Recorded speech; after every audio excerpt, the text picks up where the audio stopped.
오늘 우리에게 주신 하나님 말씀을 보겠습니다. 민수기 20장 22절부터 29절까지 말씀입니다. 함께 합독하겠습니다. 이스라엘 자손 곧 온 회중이 가데스를 떠나 호르산에 이르렀더니 여호와께서 에돔 땅 변경 호르산에서 모세와 아론에게 말씀하시니라.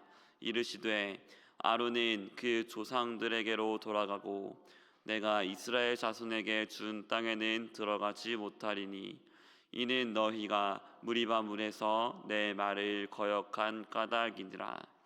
너는 아론과 그의 아들 엘르아사를 데리고 호르산에 올라 아론의 옷을 벗겨 그의 아들 엘르아살에게 입히라.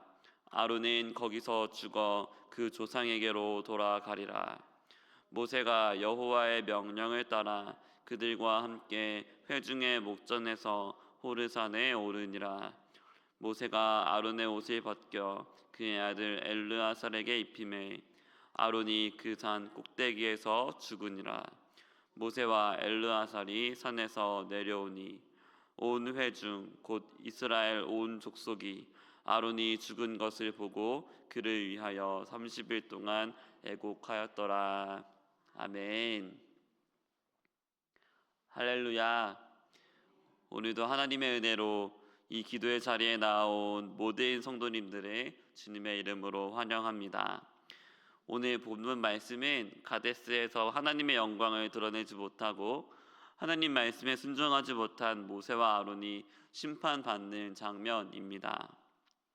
20장 초반부에서요, 모세와 아론은 이스라엘 백성들이 계속해서 하나님의 권위에 도전하는 것을 보고 굉장히 노합니다. 그런 가운데 하나님께서는 반석을 명하여 물을 내라고 하셨지만 모세와 아론은 반석을 2번 쳐서 물을 내게 되지요. 이 일로 여호와 하나님께서는 모세와 아론을 심판하십니다. 잠시 12절 말씀을 보겠습니다. 제가 읽겠습니다.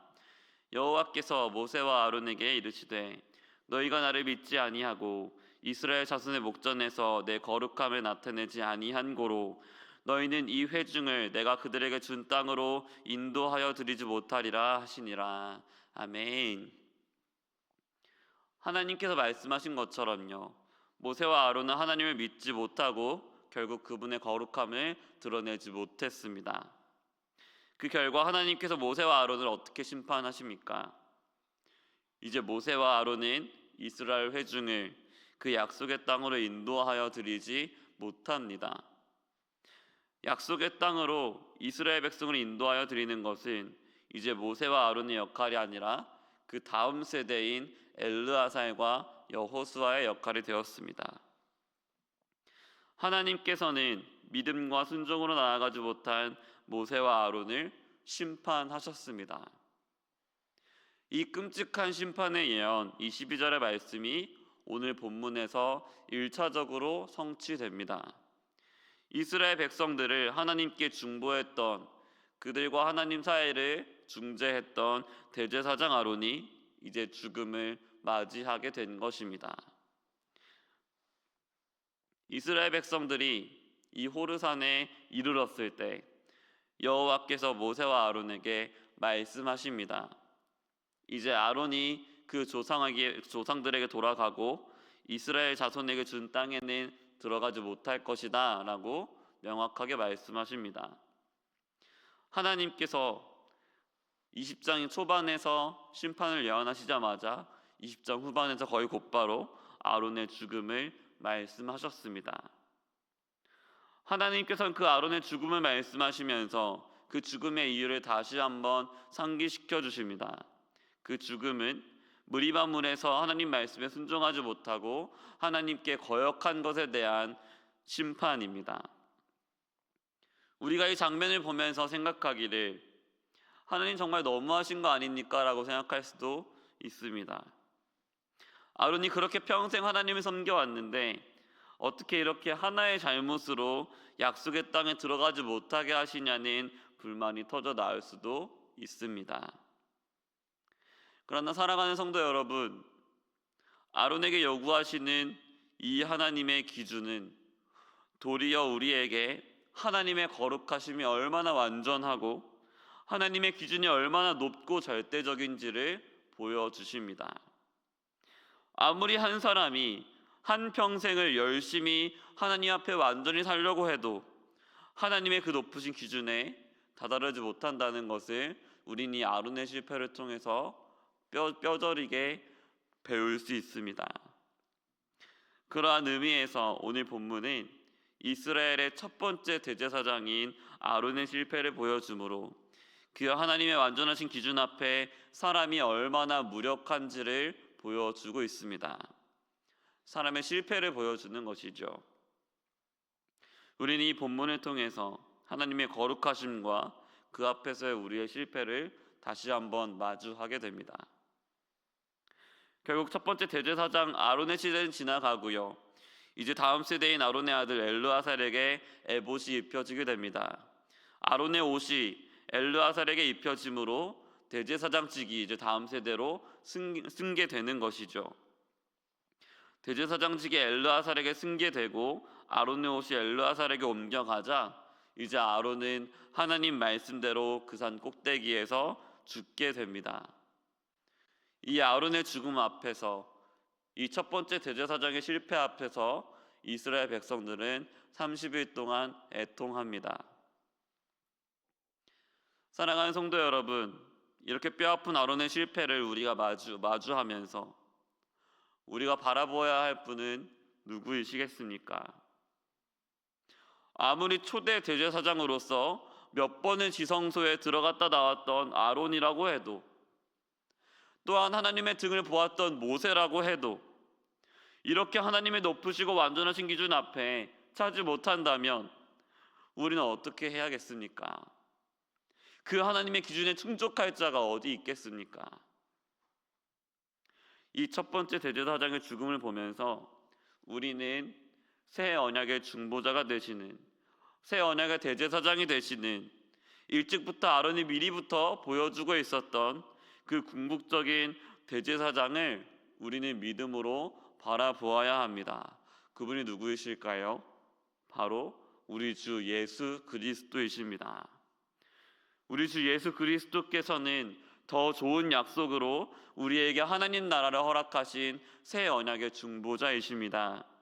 대제사장 아론은요, 이스라엘의 죄를 속하기 위하여서 계속해서 동물의 희생제사를 드려야만 했지만 그분께서는 자신의 피로 영원한 속죄를 단번에 이루셨습니다.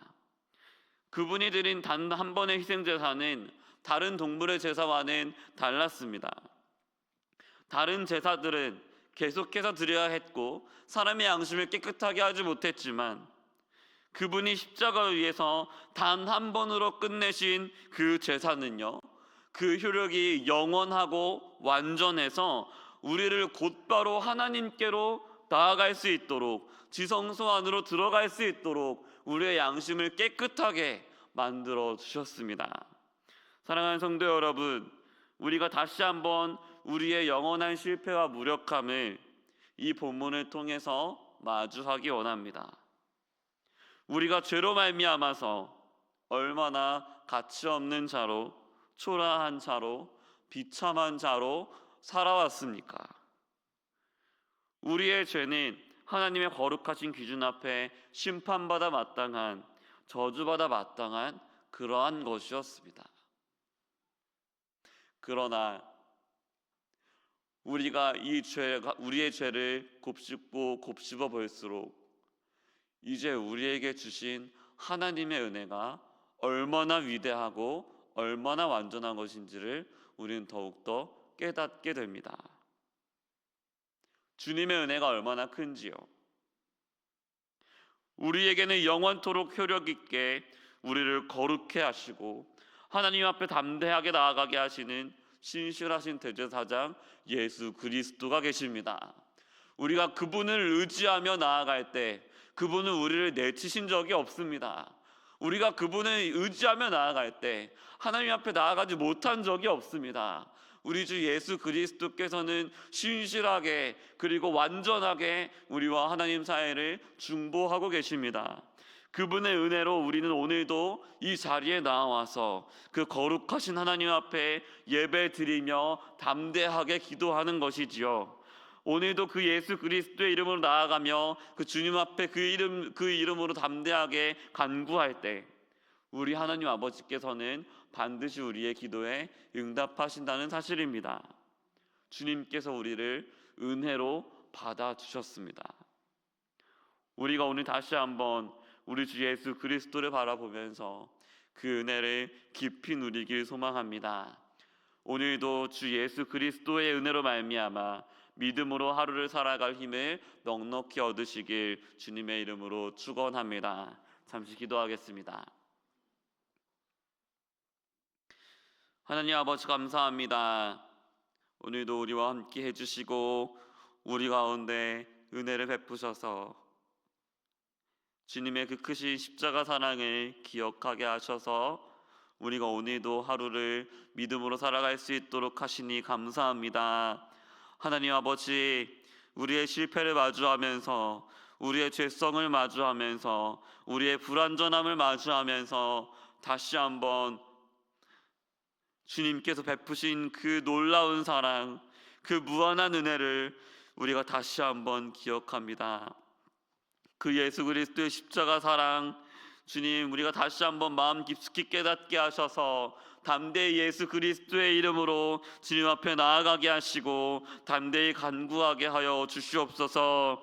우리가 그 이름을 신뢰하면서 그 신실하신 주님의 이름을 신뢰하면서 우리가 담대히 주님 앞에 나아가 하나님의 은혜를 마음껏 누리며 오늘도 이 하루를 믿음으로 살아갈 힘을 넉넉히 얻을 수 있도록 오늘 우리 마음 가운데 조명하여 주시옵소서. 하나님 아버지, 우리 수원화산교회가 언제나 말씀과 성령으로 풍성하여져서 충만하여져서 우리가 주님의 뜻을 더욱더 잘 깨닫고 주님 앞에 더욱더 가까이 나아가며 주님을 더욱더 닮아가는 우리 수원화산교회가 될 수 있도록 주여 도와주시옵소서. 하나님 아버지, 기도가 필요한 지체들이 있습니다. 주님께서 그 지체들 가운데 은혜를 베풀어 주시고 그 지체들 가운데 한없이 위로하여 주셔서 그 지체들이 더욱더 하늘의 평안을 가지고 하늘의 소망 가지고 그 위로 가운데 평안하게 나아갈 수 있도록 도와주시옵소서. 아픈 환우들이 있습니다. 주님, 입원한 지체들이 있습니다. 하나님, 그들의 기도를 들어주시고 속히 낫게 하시며 그들 마음 가운데 하늘의 위로를 부어 주시옵소서. 우리 교회가 앞으로 진행될 행사들이 있습니다. 가정의 달입니다. 가정의 달 가운데 각 부서에서 진행되는 행사들이 있고 하나님 또한 우리 교회 전체적으로 누리는 기쁨이 있습니다. 하나님, 가정 가운데 모든 가정 가운데 화목함을 허락해 주시고 주님을 경외하는 그 은혜가 모든 가정 가운데 회복될 수 있도록 도와주시옵소서. 계속해서 대신방과 양육이 진행되는 중입니다. 모든 가정 가운데 은혜를 베풀어 주셔서 더욱더 주님을 알아가는 시간 될 수 있도록 주님의 은혜를 누리는 시간 될 수 있도록 주님 붙들어 주시옵소서. 하나님, 모든 사역 감당하시는 담임 목사님 가운데 영육간의 강건함 허락해 주시고 또한 그 사명 감당하는 가운데 주님께서 성령으로 늘 붙들어 주셔서 은혜가 충만하게 그 사명 능히 감당할 수 있도록 도와주시옵소서. 우리와 함께 하실 줄 믿고 감사드리오며 우리 주 예수 그리스도의 이름으로 기도합니다. 아멘.